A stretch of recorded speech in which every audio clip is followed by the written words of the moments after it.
good morning. This is Pixie. How are you doing? I was watching a brilliant video yesterday, and it kind of talked about the government and sort of us and all this stuff going on and wartime stuff that's going on. And there's another thing I saw as well with Crimea, and basically when Russia did take over it, they were quick to put lots of missiles. It was a military strategic location, and so because of the reach of the missiles would go all over the place. So it's very much there's been a war plan set up with different countries for a long time, and maybe it was never the case of after the World War II, let's not do it again. It was like it's only a matter of time sort of attitude, which is quite scary. And the other thing with wars, there's always secret societies behind them. You've got real Freemasons, you've got all sorts of things that are going on. Even probably the Bilderberg group, and there's something of Rome as well. There's some other sorts of ones. But it's like an illuminati in influence, because in the US they've been building these underground bases, and they said they'll be putting all this food down there and storage, so they're setting them up for something. You know, it could be it's a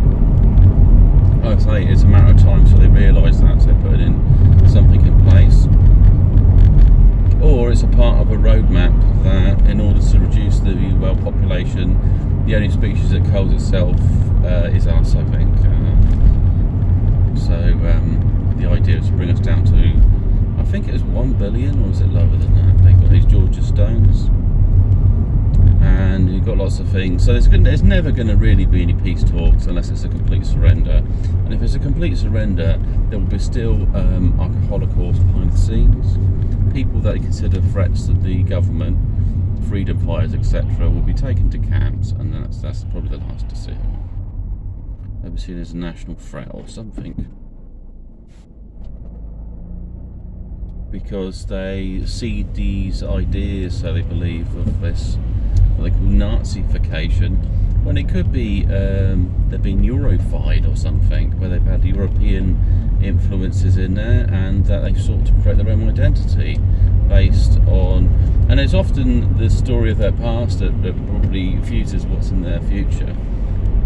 And so they might have had resentment towards the Soviet, and so they've sort of crystallised it into a new format for them. So, you know, saying there comes some kind of militant nationalistic movement. I mean, maybe they don't nationalise, but there's certain. So you have to use new language, because in some ways Russia and the UK and the US are similar. This is imperialism there, but where it broke down is into the management system of it. And now there's stuff like chemical weapons, which is a precursor for using them, so they say. There could actually be chemical weapons in the Ukraine, but then you'd expect the US would have got a lot more surety when all this war stuff. But it could also be why they're bombing these hospitals. They think these hospitals are, you know, in the basement or whatever of them, is being used to make chemical weapons. They think they've been repurposed for chemical weapons, or there's biological weapons already in the hospital. And you know, there could be the state of some paranoia in there. It could be some reality. I think there are things that go on in hospitals and medical centres that will be classified as sort of black operations. I mean, it's definitely more goes on than we know, because this is sort of like one layer of this reality that we can engage with, really. This is like the media world that was created for us, like entertainment, fun. You don't worry about anything. And there's also it's quite interesting what Elon Musk said about with people's jobs, that they form a part of their character, really. They say, oh, I'm an engineer, or I'm a this, and so when that element's removed, so in the future when you've got machines doing lots of work, they say, what do? You know, basically, I mean, sometimes people introduce their job before they introduce their name and stuff like that, you know, so people need to find other ways forward, because without purpose they seem to lack function. And then he talked about probably the integration of technology and biology,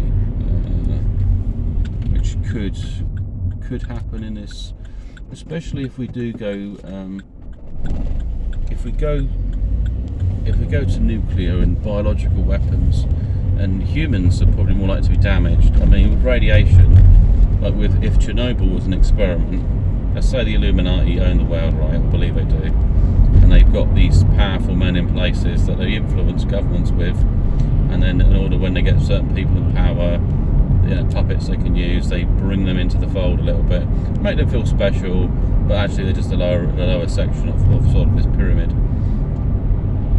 Then they set up these experiments to basically, how do we conquer the human race? And they're acting like they are non-human entities, and what's our way forward? And so they carry out certain military experiments, different types of warfare. Even COVID might have been just some sort of weird experiment.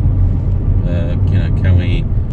Because it didn't work. It wasn't good enough. It didn't kill enough humans. They started becoming resistant to it, and the strain that has come out for it, nature has cured itself. It provides a strain that's not as effective, and if you survive it, it gives you the immunity to the virus. And so it's either step up with a new virus or start bringing out other things. And the other thing, all these masks that come up, here, they start popping up, these 5G type masks. They all started popping up. And I'm not saying that they're weapons or anything like that, but they pretty much went up around COVID. I sort of saw them popping up. And with people indoors, it's probably a lot easier to set them up. That's why people were paranoid. You could see these things going up, and they see people getting sick in their community. So what can you do? Well, you have to predict the market if you're on the money side of things, and what's going to go up in price. So plastics, anything with petroleum based. It wasn't too bad, the petrol prices today.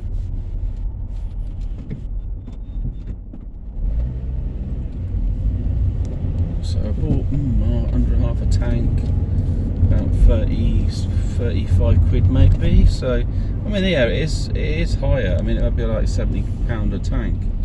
I think in the past it was sort of 45. So yeah, it has gone up. And look at it all like, because sometimes you don't really think too much about the amount of fuel.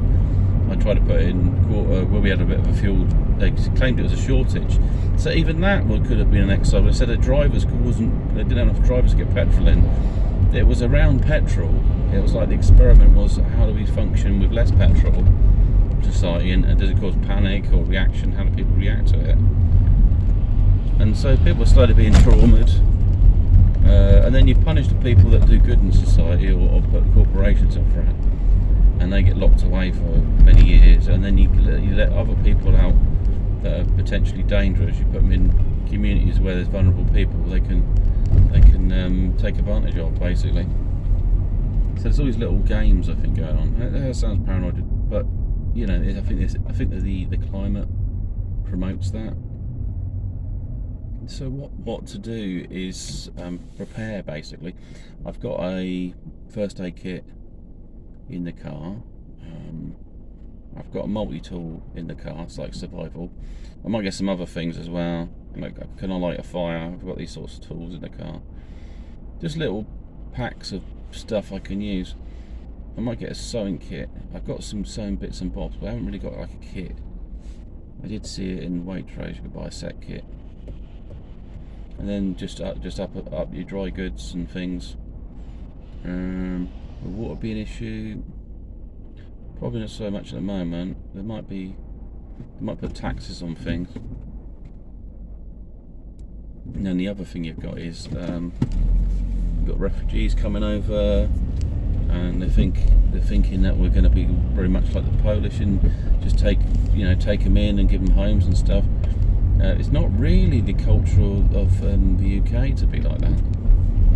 We just give them property, basically. There might be some areas in England where it's, I know that I think around Liverpool there was areas where there was properties that were slightly run down, but no one was using them. It's a whole street, so you could easily put a whole load of people in there and let them do their own properties up, and then just provide them with work. Yeah, like a workfare scheme. So we give you this, and there's likely to be lots of women and children. So it's kind of figuring out, well, how do they work? And then you've got this like complete imbalance. So there's going to be a lot more men that are dead through to war, and then you've got children and single mums.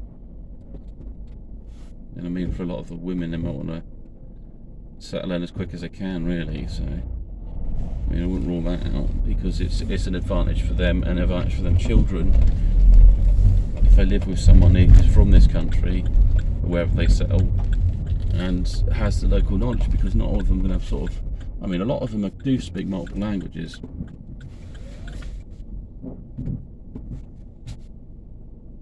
I think kind of Russia's argument's a bit poor, but yeah, I see there's something on 2014. Both is Russian, and you know, Crimea was this kind of holiday town. And then he said he's just started to militarise with rockets and stuff. And that was before any threats exist. So there's always a push for war, I'm afraid. I got some things to train with, like some rubber daggers as sort of weapon stuff. I need some other kind of weapons. I get some cold steel. I might get like sometimes I get a problem with my ankle, so I might have a walking stick that's basically indestructible. So if you're in a situation, you want sort of concealed weapons, maybe like ankle daggers or something. I mean, it depends how bad the situation is. Obviously, you won't wear it if you don't have to wear it, but if you're in a situation where people start bloody mobbing you for food and doing mad stuff, they need something in place. And I think the UN, as I mentioned, was just like a deterrent. I don't think they're actually going to do much. It's for other countries to sort stuff out. I mean, these people paid billions into this thing, to the EU and stuff. That money goes towards NATO. That's why the UK come out of it. They got fed up paying so much money to the EU for bugger all, really. Anyway, this is sign off. Have a great one, and speak to you soon, bye.